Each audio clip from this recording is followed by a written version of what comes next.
ജീവിത മാതൃകകളിലൂടെ പ്രബോധനം സൃഷ്ടിച്ച ചരിത്രവും പാരമ്പര്യമുള്ളവരുമാണ് നമ്മൾ. പക്ഷെ നമ്മളത് മറക്കുന്നു. നമ്മൾ ഗ്രന്ഥങ്ങളിൽ മാത്രം, എഴുത്തിൽ മാത്രം, പ്രഭാഷണങ്ങളിൽ മാത്രം അത് ഒതുക്കുകയാണ്.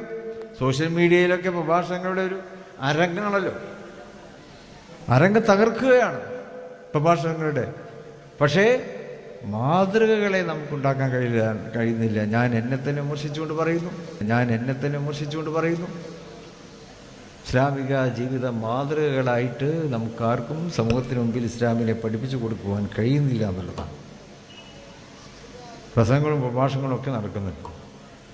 പക്ഷെ പലപ്പോഴും അത് ഇഷ്ടമുള്ളവരെ പ്രശംസിക്കാൻ വേണ്ടി ഉപയോഗിക്കുന്നുണ്ട്, ഇഷ്ടമില്ലാത്തവരെ വിമർശിക്കാൻ വേണ്ടി ഉപയോഗിക്കുന്നുണ്ട്. അതാണല്ലോ ഇപ്പം നടന്നുകൊണ്ടിരിക്കുന്നത്. നമ്മുടെ പ്രബോധനവും നമ്മുടെ പ്രസംഗങ്ങളും നമ്മുടെ പ്രഭാഷണങ്ങളും നമ്മുടെ സമ്മേളനങ്ങളും ഇഷ്ടമുള്ളവരെ പ്രശംസിക്കാനും ഇഷ്ടമില്ലാത്തവരെ വിമർശിക്കാനും എല്ലാവരും അങ്ങോട്ടും ഇങ്ങോട്ടും ചെയ്യുന്നു. ഞാൻ ആരെയും പ്രത്യേകമായിട്ട് കുറ്റപ്പെടുത്തുകയല്ല, എല്ലാവരും അങ്ങോട്ടും ഇങ്ങോട്ടും ചെയ്യുകയാണ്. ഇഷ്ടമുള്ളവരങ്ങനെ പ്രശംസിച്ച് ആകാശത്ത് കുത്തുകൊണ്ടേ വെക്കും, ഇഷ്ടമില്ലാത്തതിനെ ചവിട്ടി താഴ്ത്തി പാതാളത്തിലേക്ക് ചവിട്ടി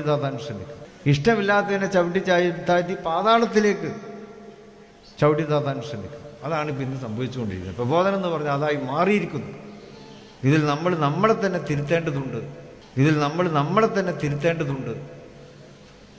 നമ്മളോട് തന്നെ നമ്മൾ കാണിക്കുന്ന ഈ ആത്മവഞ്ചന, പ്രബോധനത്തിൻ്റെ മാർഗത്തിലുള്ള ആത്മവഞ്ചന നമ്മളത് തിരിച്ചറിയേണ്ടിയിരിക്കുന്നു.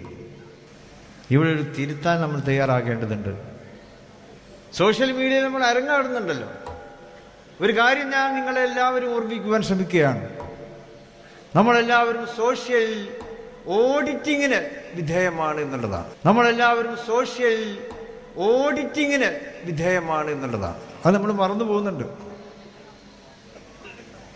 സോഷ്യൽ മീഡിയയിൽ ആർക്കുമ്പോഴും സമ്മേളനങ്ങളിൽ ഇങ്ങനെ അങ്ങോട്ടും ഇങ്ങോട്ടും കുറ്റപ്പെടുത്തുമ്പോഴും സമൂഹം എന്ന് പറയുന്ന ഒരു വിഭാഗം കൂടി ഉണ്ട്, അത് കേൾക്കുന്നുണ്ട് എന്ന് നമ്മൾ മനസ്സിലാക്കണം. ആ സമൂഹം നമ്മൾ സോഷ്യൽ ഓഡിറ്റിങ്ങിന് വിധേയമാക്കുന്നുണ്ട്. നമ്മളത് മറന്നു പോവുകയാണ്. നമ്മളെല്ലാ ഓഡിറ്റിനും അതീതരാണെന്ന് ചിന്തിക്കുന്നു. പക്ഷെ സമൂഹം നമ്മെ സോഷ്യൽ ഓഡിറ്റിന് വിധേയമാക്കുന്നുണ്ട്. ആ സമൂഹത്തെ ഒരിക്കലും തന്നെ നമുക്ക് അവർ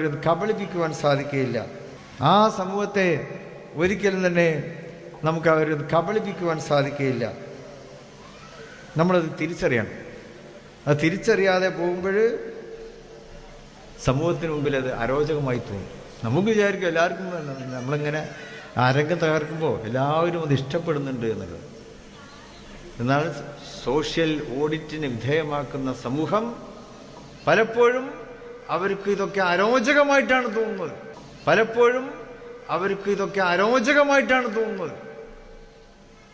നമ്മളതൊക്കെ തിരിച്ചറിയേണ്ടതുണ്ട്.